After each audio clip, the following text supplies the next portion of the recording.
En la cena de Navidad, mi suegra se levantó con su copa en la mano, sonriendo como si la felicidad le brotara por los poros.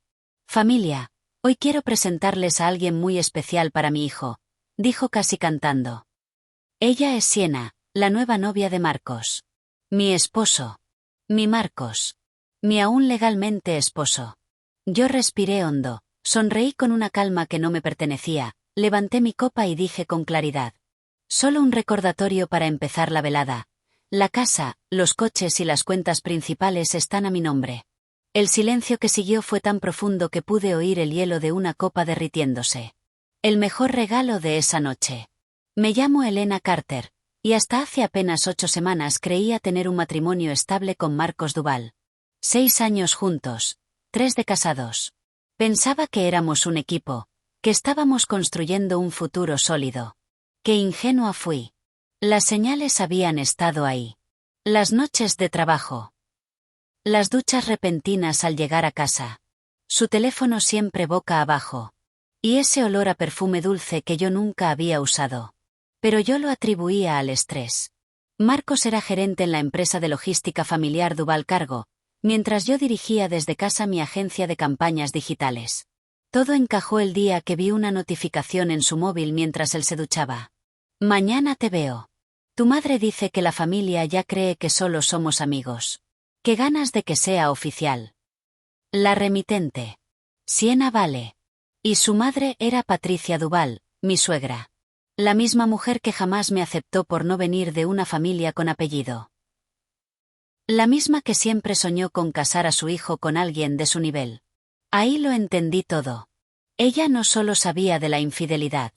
La había organizado. Durante las siguientes 8 semanas me convertí en una analista dentro de mi propio matrimonio. Guardé mensajes, fotos, movimientos bancarios. Abrí cuentas personales, redirigí mis ingresos, revisé el contrato prenupcial que mi abogada me convenció de firmar antes de casarme. El acuerdo era claro. Lo mío es mío. Lo suyo es suyo. Y lo que compré yo, solo me pertenece a mí. Incluida la casa en la que vivíamos. Esa misma que Patricia presumía como si fuera un logro del apellido Duval. Tenía todo listo. Solo debía elegir el escenario perfecto. Patricia me lo sirvió en bandeja de plata. Su tradicional cena de Navidad, con 30 invitados, donde le encanta presumir a su familia. Elena, cariño, me dijo con fingida dulzura una semana antes. He invitado a una joven encantadora que pasará las fiestas sola. Siena. Ojalá no te moleste. No tenía idea de lo mucho que me acababa de facilitar las cosas. Y así llegamos a esta noche. A este salón lleno de gente. A este momento exacto. Ella presentó a la nueva novia de mi esposo. Y yo, devolví el golpe sin levantar la voz. Nunca pensamos que la traición empieza con cosas tan pequeñas. A veces creemos que una relación se rompe de golpe, como un cristal que cae al suelo, pero en realidad se va cuarteando poco a poco, casi en silencio. Eso fue exactamente lo que pasó conmigo. Las señales estaban ahí. Todas. Pero yo las miré, las toqué, y aún así decidí no verlas. La primera fue su nuevo horario. Marco siempre había sido puntual, rutinario, casi predecible. Le gustaba llegar a casa a la misma hora, bañarse, cenar conmigo y comentar el día. De repente, empezó a aparecer casi de madrugada, con excusas tan ensayadas que parecían sacadas de un guión. La reunión se alargó. Tuvimos una urgencia con un envío. Mi hermano necesitó ayuda. Pero sus ojos contaban otra historia. Evitaba los míos. Miraba siempre al suelo cuando hablaba, como si las palabras le pesaran. Luego vinieron las duchas repentinas.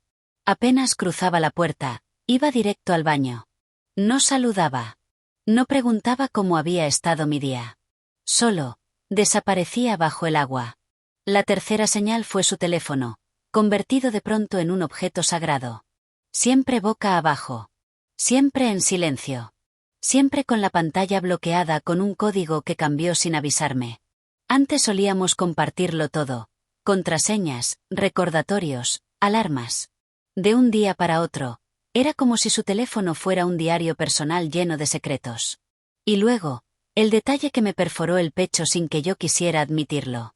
El olor a perfume dulce. Yo no uso perfumes florales. Nunca me han gustado. Pero Marcos llegaba a casa envuelto en una fragancia suave, juvenil, una que yo jamás había usado. La primera vez que lo noté, me miré al espejo buscando una explicación tonta. Quizá pasé por alguien en la calle, quizá estoy siendo paranoica. Paranoica. Qué palabra tan violenta cuando la aplicamos contra nosotras mismas. También dejó de hablarme de su día.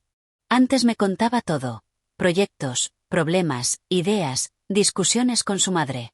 Era mi compañero. Mi mejor amigo. Pero en esas semanas, hablar con él era como hablar con un huésped que solo está de paso. Respuestas cortas. Ningún interés en mis cosas. Silencios pesados en la cena. Yo rellenaba los huecos con excusas. El trabajo lo tiene estresado. Está cansado. Ya volverá a la normalidad. Lo defendía incluso cuando él ya había dejado de defender nuestro matrimonio. La última señal. La ignoré por pura necesidad emocional. Su distancia física. Los abrazos se volvieron breves. Los besos, un trámite. Y cuando se metía en la cama, se acostaba dándome la espalda, alejándose como si mi presencia lo incomodara. Recuerdo una noche en especial. Le toqué el brazo suavemente, queriendo acariciarlo, queriendo que volviera a verme. Él se movió apenas 1 centímetro, pero ese centímetro fue suficiente para decirme todo. No quería mi contacto. Me dormí llorando sin hacer ruido, mordiéndome la almohada para no despertarlo. Y aún así, me repetí que era una mala racha. Porque aceptar la verdad habría significado aceptar que mi matrimonio se estaba desmoronando. Y yo no estaba lista. No todavía. Las señales estaban ahí. Todas. Y ahora, cuando las recuerdo, me parece increíble lo ciega que fui. Pero supongo que cuando amas a alguien, siempre intentas darle el beneficio de la duda, hasta que la duda se convierte en una herida. Una que ya no puedes ignorar. Hay momentos que parten la vida en dos. Antes de leerlo, era una esposa intentando justificar lo injustificable. Después de leerlo, fui otra mujer. Todo empezó una mañana cualquiera, sin dramatismos, sin presagios.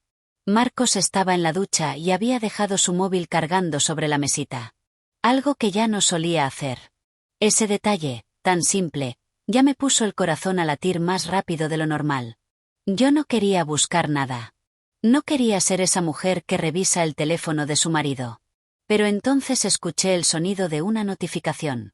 Un ping suave, casi inocente. Y aún así, fue la detonación de mi guerra. La pantalla se encendió sola. No tuve que tocarla. Solo mirar. El mensaje estaba ahí, completo, a la vista, como si el universo hubiese decidido que ya era suficiente. Nos vemos mañana por la noche. Estoy nerviosa por conocer a tu familia. Me dice que primero diremos que somos solo amigos. Me quedé paralizada. M. Nunca un simple inicial me había dado tanto miedo. Mi suegra. María. Sentí un escalofrío recorrerme el cuerpo, de la nuca a los talones. No solo porque Marcos estaba quedando con otra mujer, sino porque esa mujer iba a conocer a su familia. A la familia que yo llevaba años intentando agradar. A la familia en la que siempre fui la invitada incómoda. María siempre había sido sutil en su desprecio. La sonrisa educada. El trato impecable. Y al mismo tiempo, comentarios afilados como cuchillas escondidas en terciopelo. Eres muy buena niña, Elena, pero Marcos merece estabilidad. Tu trabajo desde casa debe ser agotador, aunque no parezca tan serio. Sé que haces lo que puedes. Pero nunca imaginé que podría orquestar esto. Presentarle a su hijo una candidata más adecuada. Organizar encuentros. Cubrirle las ausencias. Mentir por él. Mentir sobre mí. Me senté en la cama, con el móvil todavía iluminando mi mano temblorosa. El sonido del agua en la ducha parecía lejano, como si estuviera dentro de otro mundo. Mi mente hilaba piezas sueltas. Las duchas repentinas. Los perfumes que no conocía. Los cambios de horario. La frialdad. Las excusas. Y ahora esto. Un encuentro familiar donde su amante sería presentada como amiga, para luego dar la noticia. Era perfecto. Demasiado perfecto. Demasiado calculado. Un plan que no había surgido de Marcos. Él nunca fue tan estratégico. Pero su madre sí. Ella era la reina del tablero familiar. Y yo. Yo había sido un peón al que nunca quiso en la partida. Las piernas me temblaban. No de dolor todavía. De rabia. De indignación pura. De ese tipo de energía que solo aparece cuando descubres que te han tomado por estúpida. Cuando Marcos salió de la ducha, yo todavía sostenía el teléfono. El vapor invadió el pasillo y él caminó hacia mí con una toalla en la cintura. ¿Todo bien?, preguntó. La pregunta más hipócrita que escuché en mi vida. Levanté la mirada. Lo miré a los ojos. Y fue la primera vez que supe que ya no conocía al hombre que tenía delante. Yo no dije nada. Aún no. No iba a hacerlo sin estar preparada. No iba a darle la satisfacción de verme derrumbar. Solo dejé el teléfono en la mesita, despacio. Demasiado despacio. Y en silencio, empecé a planear. Porque en ese instante exacto, mientras el agua resbalaba todavía por su piel, yo entendí algo. Lo que él y su madre habían organizado, yo lo iba a desmantelar. Pieza por pieza. Con la misma frialdad con la que ellos me habían traicionado. Ese mensaje cambió todo. Y yo también iba a cambiar. El dolor no desapareció. No fue un interruptor que apagué y ya. Pero algo dentro de mí cambió esa mañana. Dejé de llorar por lo que estaba perdiendo, y empecé a prepararme para lo que iba a recuperar. No sé en qué momento exacto dejé de ser esposa y me convertí en investigadora. Solo sé que, después del mensaje, cada gesto, cada palabra y cada ausencia de Marcos adquirieron un significado nuevo. Y yo estaba lista para leerlo todo. El comienzo, mi primer archivo secreto. Esa misma tarde abrí una carpeta en mi portátil con un nombre inofensivo. Proyecto Luna, borradores. En realidad, sería mi archivo de pruebas. Copié el mensaje completo. Captura de pantalla. Fecha. Hora. Número. Guardado. Sentí un temblor en las manos, pero también una pequeña chispa de lucidez. Actuar desde la emoción solo me pondría en desventaja. Actuar desde la estrategia me daría el control. Las cuentas no mienten. Marcos y yo teníamos una cuenta conjunta para gastos del hogar.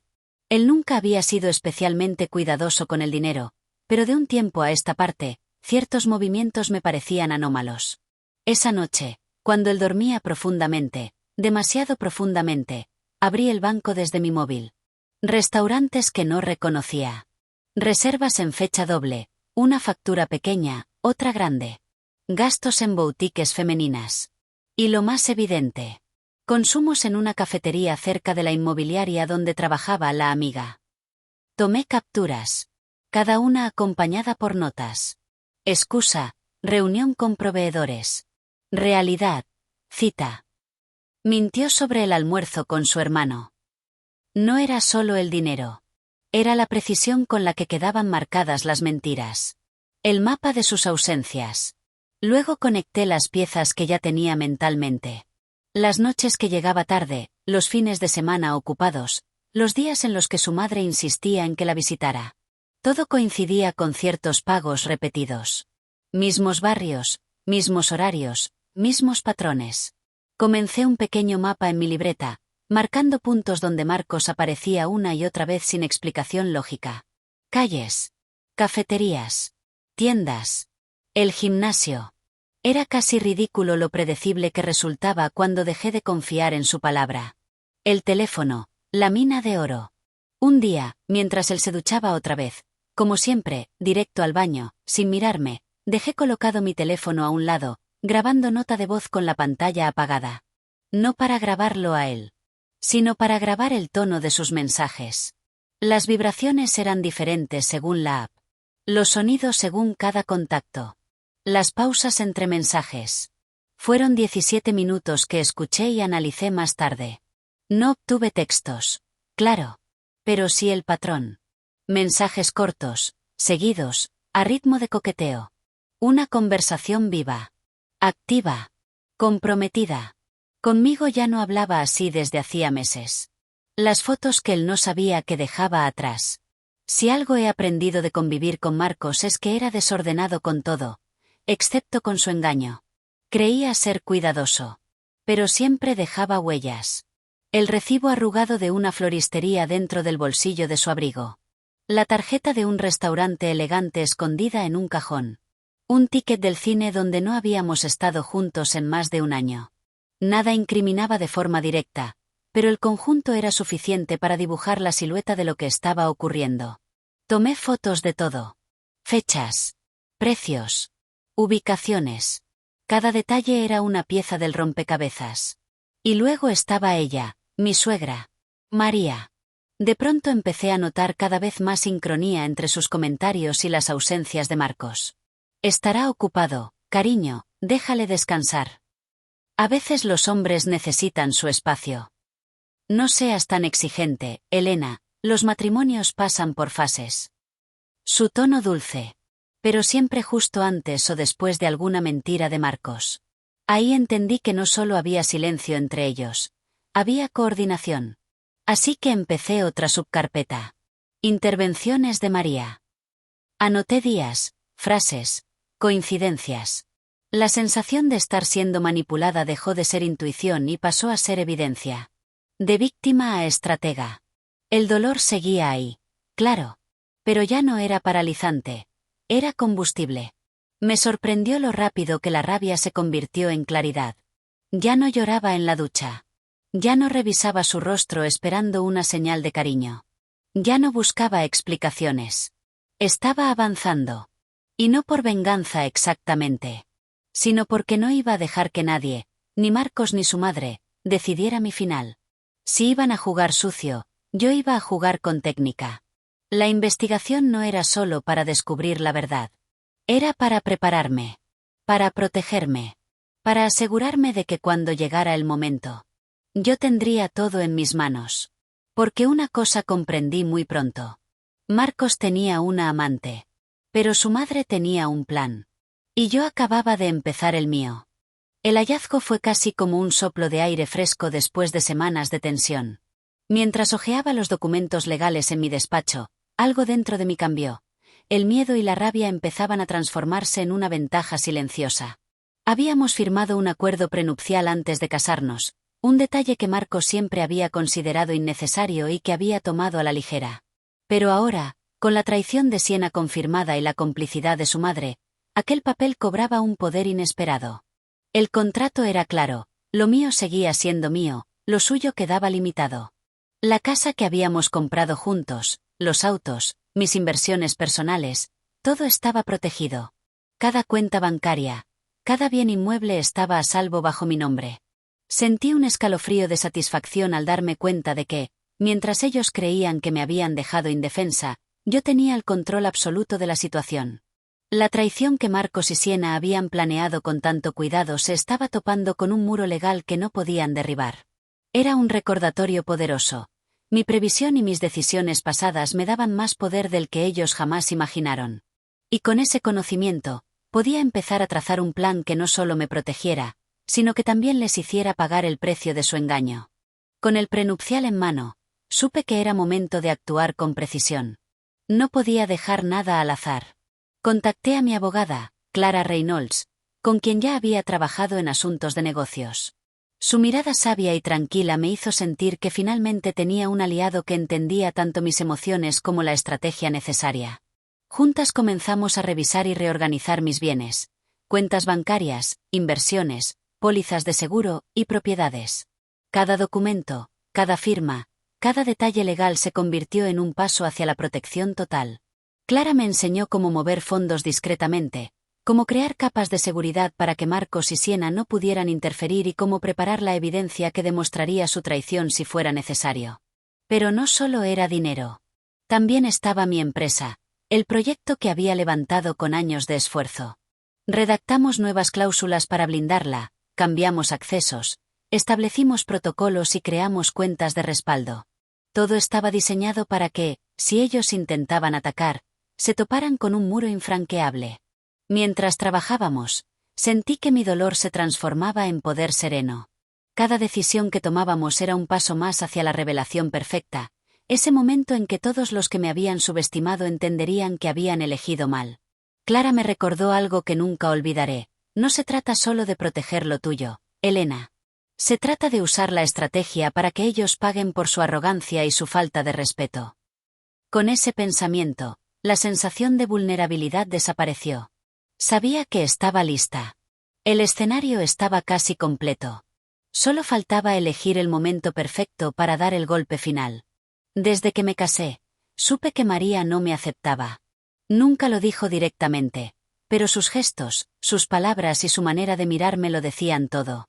En público era la suegra perfecta, sonriente, elegante, amable con todos, pero yo sabía que cada elogio y cada cumplido estaban calculados para humillarme sin que nadie lo notara. Me hizo sentir pequeña en reuniones familiares, me criticaba frente a amigos y conocidos por cosas que antes ni me habría imaginado que podrían importar. Mi ropa, mis decisiones, incluso la manera en que hablaba. Y Marcos. Marcos parecía ciego a todo, atrapado en la red que su madre había tejido durante años. Lo que nunca imaginé era hasta qué punto María había planeado la traición. Cada cena, cada evento, cada coincidencia donde Siena aparecía frente a nosotros, estaba organizada por ella. María presentó a Siena como una joven encantadora recién llegada a la ciudad, alguien que necesitaba apoyo y compañía. Mientras yo creía que eran simples casualidades, era su estrategia para normalizar la relación de mi esposo con otra mujer. María manejaba todo con tanta sutileza que incluso yo tardé semanas en comprenderlo. Su desprecio disfrazado de cortesía, sus recomendaciones inocentes a Marcos, la manera en que siempre lograba que yo estuviera ocupada o lejos cuando Siena aparecía, todo tenía un propósito. Y mientras lo recordaba, sentí una mezcla de rabia y claridad. Porque aunque María creyera tener el control, yo ya había empezado a jugar mi propio juego, y cada gesto suyo iba a volverse en su contra cuando llegara el momento de la verdad. La semana antes de la cena de Navidad fue una mezcla de adrenalina y precisión quirúrgica. No compraba regalos, compraba armas para mi propio juego, un vestido rojo que destacaría en cualquier sala, zapatos que me harían sentir poderosa y discretos accesorios que María jamás podría ignorar. Cada detalle contaba. Con mi abogada, Clara, repasamos los movimientos finales. Actualizar cuentas, reorganizar documentos legales y asegurarnos de que cada propiedad, cada ingreso y cada inversión estuviera protegida. Clara me miraba con esa mezcla de respeto y preocupación que solo alguien que sabe que está a punto de romper un tablero maestro puede mostrar. Mientras tanto, revisaba cada mensaje, cada recibo, cada cita de Marcos con Siena. Lo tenía todo en una hoja de cálculo, fechas, lugares, pruebas visuales. No había margen de error. Sabía que la confrontación debía ser perfecta, calculada y pública, y la cena de Navidad era el escenario ideal. María ya había enviado sus invitaciones, orgullosa de presentar a Siena como la joven encantadora y perfecta que acompañaría a su hijo. Cada palabra que había planeado decir esa noche la conocía antes de que la pronunciara. Yo solo necesitaba esperar el momento exacto y levantar mi copa. Cada detalle, desde la iluminación de la mesa hasta la disposición de los invitados, estaba planeado en mi mente como si fuera un tablero de ajedrez.